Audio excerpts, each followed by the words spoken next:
Hello everyone, welcome to Rumi cook book. ఈరోజు butterfly mutton చేసిన. అదేంటి బటర్ఫ్లై చికెన్ కదా అనుకుంటారు కదా.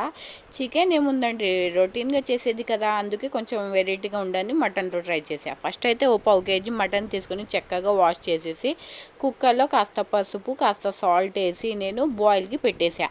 ఓ 2-3 విజిల్స్ వచ్చాక తీసేసుకున్నా. చూడండి, బాయిల్ అయితే అయిపోయింది. అయిపోయిన తర్వాత ఇప్పుడు నేను ఒక చిన్న జాల్లో ఇది వేసేసుకుంటున్నా. ఇది వేసేసుకొని ఒక ఆనియన్, చక్కగా ఒక ఆనియన్ కట్ చేసుకున్న ఆనియన్ వేసేసుకున్న తర్వాత ఒక బ్రెడ్ ఉండిద్ది కదా, ఒక బ్రెడ్ కూడా వేసేసుకొని చక్కగా మిక్సీ పట్టేసుకున్న తర్వాత ఓ ప్లేట్లో తీసుకొని దాంట్లో కాస్తంత మిరియాల పొడి, మరేమో 1 స్పూన్ అంత గరం మసాలా, ఇంకా సన్నగా తరిమిన పచ్చిమిర్చి, కొత్తిమీర, సాల్ట్, టేస్ట్కి సరిపోయేంత కారము, ఇంకేమో ధనియా బుక్ని వేసేసుకొని మరి కార్న్ఫ్లవర్ వేసుకున్నా. 1 స్పూన్ కార్న్ఫ్లవర్ వేసేసుకున్న తర్వాత దీన్ని ఇప్పుడు నేను చక్కగా మిక్స్ చేసుకోవాలి.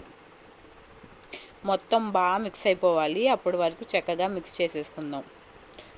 చూడండి, మిక్స్ అయితే అయిపోతుంది. చక్కగా మిక్స్ అయిపోయిన తర్వాత నేను 2 పెద్ద సైజులో పొటాటోస్ తీసుకొని దాన్ని స్లైసెస్లా కట్ చేసేసుకొని వాటర్లో పెట్టేసుకున్నా. వాటర్లో పెడితే ఏమైందంటే బ్లాక్ కలర్ రాదు, అందుకే వాటర్లో పెట్టేసుకున్నా.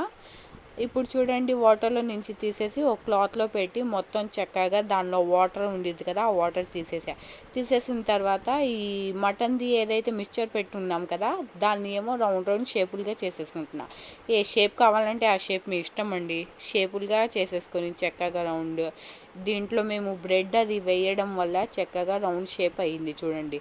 ఇంకా మళ్ళీ పైనుంచి ఏమో బ్రెడ్ క్రమ్స్ ఉంటాయి కదా, దాన్ని కూడా అప్లై చేసేసుకున్న తర్వాత ఏమో ఒక టూత్ పీక్ ఉండిద్ది కదా, అది తీసేసుకొని ఇంకేమో ఇది పొటాటో స్లైస్ ఒకటి తీసేసుకొని ఫస్ట్ దాంట్లో స్లైస్లు పెట్టేసుకొని ఇది మటన్ది ఉంది కదా అది కూడా పెట్టేసుకొని ఇంకా ఫోల్డ్ చేసుకోవాలి. అంతే.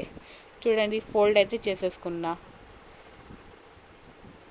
ఎంత బాగా కనిపిస్తుందో చూడండి. ఇప్పుడు అయితే ఆయిల్ పెట్టేసుకున్నా. ఆయిల్ హీట్ ఎక్కిన తర్వాత ఒక్కొక్కగా స్లోగా వేసేసుకోవాలి. మీడియం ఫ్లేమ్లో వేసుకోవాలి, ఎప్పుడు ఫాస్ట్ ఫ్లేమ్లో పెట్టకూడదు. మేమైతే మటన్ ముందు బాయిల్ చేసాం కదా, అందుకే ఎక్కువసేపు అయితే పట్టదు. కాస్త గోల్డెన్ కలర్ వచ్చే వరకే చక్కగా ఫ్రై అయిపోతూ ఉంటాయి. చిప్స్ కూడా బాగా ప్రిపేర్ అవుతాయి. చూడండి, గోల్డెన్ కలర్ అయితే వచ్చేసింది. ఇంకా 2 సైడ్స్ కదా, నేను ఆ సైడ్ కూడా తిప్పేసుకుంటున్నా.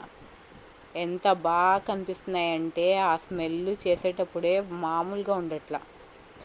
బటర్ఫ్లై మటన్ అంటే అందుకే మళ్ళీ బటర్ఫ్లై మటన్. గోల్డ్ కలర్ వచ్చేసింది కదా, ఇప్పుడు దీన్ని చక్కగా తీసేసుకొని ప్లేట్లో సర్వ్ చేసుకోండి. 2 సైడ్స్ కాల్చేసుకున్నాం కదా, ఇప్పుడు ప్లేట్లో తీసుకొని చక్కగా టమాటో కెచప్తో లేకపోతే మయోనీస్తో తింటే అంతే అండి. ఒకసారి మీరు ట్రై చేయండి. ఇంకా మా ఛానల్ని సబ్స్క్రైబ్ చేయండి, లైక్ చేయండి. ఓకేనా?